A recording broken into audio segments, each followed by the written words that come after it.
آپ نے ناروے میں مقیم پاکستانی خواتین کی کہانی تو سنی، لیکن سب کہانیاں ایک جیسی نہیں ہوتی۔ اب ہم آپ کو ایک ایسے خاندان سے ملواتے ہیں جو بظاہر تو دیکھنے میں بہت خوش نظر آتے ہیں، مگر ان کے مسائل کی نوعیت کچھ مختلف ہے۔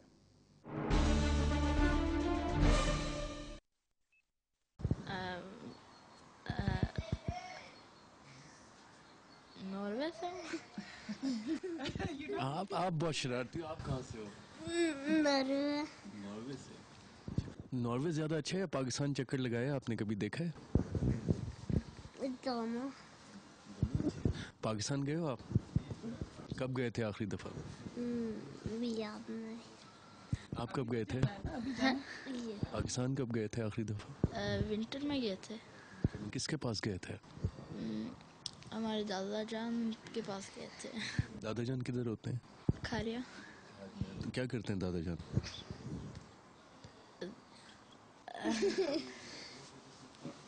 جو بھی کر لیں گے۔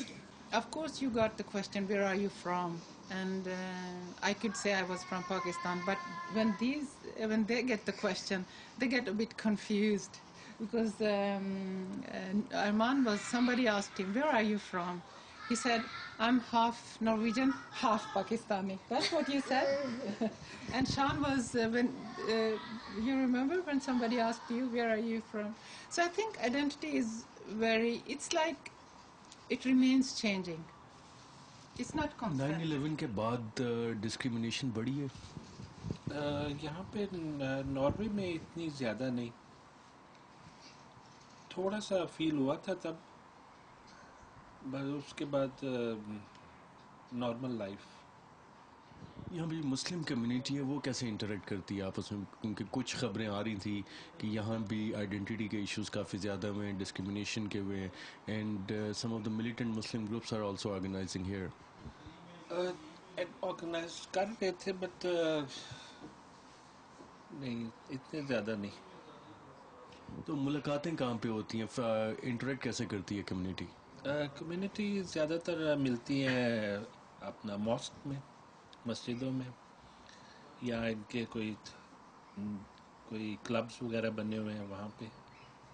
I think it's community coffee different لوگ ہیں۔ شروع میں تھوڑے تھے نا، اب تقریباً 30,000 پاکستانی ہیں، تو ان میں پاکستان کی طرح ڈفرینٹ گروپس ہیں۔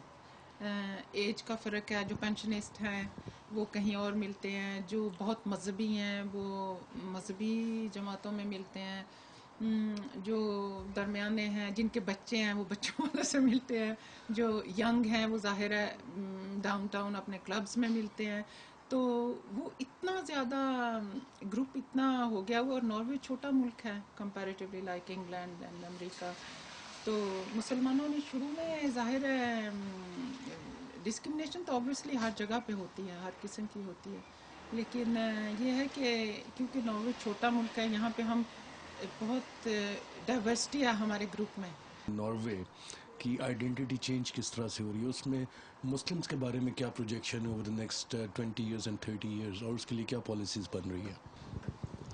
اس کے لیے فرسٹ آف آل تو سوچا جا رہا ہے کہ ہر جگہ پہ ریپرزینٹیو کمیونٹی جو ہے اس کو لیا جائے، بھی جابس ہوں یا ایجوکیشن ہو یا جتنے بھی ادارے ہیں۔ جیسے میں پہلی پاکستانی مسلمان بیک گراؤنڈ کی تھی جو جرنلسٹ ٹیلی ویژن پہ آئی، اب میں جہاں پہ ہوں میں ایڈوائزر ہوں اگر منسٹری میں ایڈمنسٹر کے لیے، تو وہاں پہ میرے ساتھ جو ہیں وہ ظاہر ہے اتنے زیادہ میری بیک گراؤنڈ کے لوگ نہیں ہیں، تو میں نے دیکھا ہے کہ اس بارے میں کانشیس ہیں کہ، اور ہم خود بھی کوشش کرتے ہیں کہ اگر معاشرے میں لوگ جو ہیں وہ 10% ایسے ہیں جن کی بیک گراؤنڈ ڈفرینٹ کلچر سے ہے، تو ہر جگہ پہ ایسے ہونا چاہیے، اور اس کے بارے میں اب پالیسیز بنائی بھی جا رہی ہیں، کوشش بھی کی جا رہی ہے، اور کانشیس بھی بہت ہیں۔ پالیسیز آف کنٹینمنٹ ہیں یا پالیسیز آف سپورٹ ہیں؟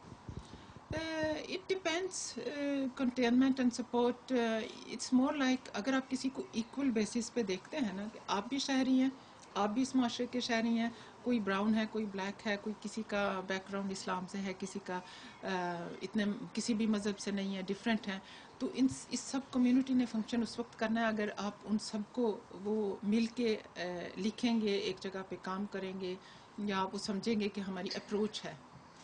ناروے میں فرسٹ کلاس اور سیکنڈ کلاس سٹیزن میں کیا فرق ہے یا ایسے سٹیزن ایگزسٹ ہی نہیں کرتے؟ کمپیریٹیولی نہیں ہوگا اگر آپ اس کو دوسرے ملکوں سے کہیں، کیونکہ Norway is one of the richest country ہے، ویل سیٹلڈ سسٹم ہے، ویلفیئر سسٹم بہت اچھا ہے، جو کہ بیسک نیڈ سب کی پوری ہوتی ہیں. لیکن آف کورس جیسے نئے لوگ جو آتے ہیں یا کچھ چاہے وہ ریفیوجیز ہوں یا دوسرے ہوں، ان کو آپ معاشرے میں اس پوزیشن میں آنے میں ذرا ٹائم لگتا ہے. یہاں کے لوکل بھی کچھ کمیونٹی ایسی ہے جس کو ہم یہاں کے مطابق ہم کہتے ہیں کہ پاورٹی ہے. ظاہر ہے کمپیریٹیولی پاکستان کے لحاظ سے تو وہ غریب نہیں ہے نا، کیونکہ ڈپینڈ کرتا ہے کہ آپ کس چیز سے کمپیئر کرتے ہیں. تو آئی تھنک کلاسز تو آپ ہر جگہ پہ دیکھ سکتے ہیں. امیگرینٹس ایک ڈفرینٹ کلاس ہے یہاں پہ. سارے نہیں، it's not a group, it's not a package. آپ ان میں جیسے پاکستانی سب سے پہلے آئے تھے، ایشین تھے، اس سے پہلے یہاں سفید کمیونٹی تھی زیادہ. ان میں سے اب وہ اس زمانے میں 70s میں سب سے نیچے تھے، اب وہ اپ گریڈ ہو گئے ہیں کیونکہ وہ خود ان کے بچے وہ پڑھ گئے یہاں رہتے ہوئے. ان کو ویل آف کمیونٹی ہے. اس کے بعد تامل کمیونٹی آئی، اس کے بعد صومالین کمیونٹی جو ہے اب وہ بالکل آخری ہے. مزید پاکستانیوں کو آ کے یہاں سیٹل ہونا چاہیے یا نہیں؟ That's not a question for me to ask. یہ تو کسی ایک ایسی فیملی جو یہاں پہ سیٹلڈ ہے، جب یہ رپورٹ لوگ دیکھیں گے وہ جاننا چاہیں گے کہ ہمیں ناروے جانا چاہیے، وہاں پہ رہنا چاہیے یا پاکستان بہتر ہے؟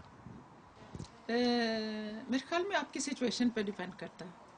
کسی کے لیے پاکستان بہتر ہے، کسی کے لیے ناروے میں، کیونکہ انگلش نہیں بولتے ہیں. اگر آپ اسٹڈی کے لیے زیادہ لوگ دیکھیں گے تو وہ جاتے ہیں انگلینڈ جاتے ہیں، یو ایس اے جاتے ہیں، کیونکہ یہاں کی نارویجن لینگویج ہے. ٹھنڈ بہت زیادہ ہے تو لوگ بہت کم ہیں، خاموشی ہے جیسے آپ نے دیکھا ہوگا. تو you have to love all of this. اور میرے خیال میں انسان موو ایسے تو نہیں کرتا، اس کی کوئی وجہ ہوتی ہے، اس کی کوئی حالات ایسے ہوتے ہیں تو تبھی کرتا ہے. مزید پاکستانیوں کو آنا چاہیے یا نہیں؟ It's not a question for me to. آنا تو چاہیے، بٹ اگر ان کے پاس ہائی ایجوکیشن جو کچھ یہ ڈیمانڈ کر رہے ہوں اس بیس کے اوپر، اگر کہیں کہ جی جا کے مزدوری کرنی ہے تو پھر کوئی فائدہ نہیں آنے کا، آنے بھی نہیں دیں گے. امیگریشن لاز چینج کیے؟ امیگریشن لاز قسم کی چینج ہی ہے کہ مطلب کہ لیبر کو تو بالکل یہ کہتے ہیں کہ نو. تو جو ہائی ایجوکیشنز ہیں بہت زیادہ، ان کے لیے ہے کوئی چانسز کہ وہ آ کے یہاں پہ کچھ کمپنیز اگر انہیں سپورٹ کرتی ہیں تو پھر ہے. اپنی ہر ایک شام ہر ایک رات بیچ کر اب آ گیا ہے جینا اپنی ذات بیچ کر. کیا عجب کڑی ہے دھوپ کے تلے، صحرا خرید لائے برسات بیچ کر. آج کے پروگرام میں ناظرین اتنا ہی. اجازت دیجیے. اللہ حافظ.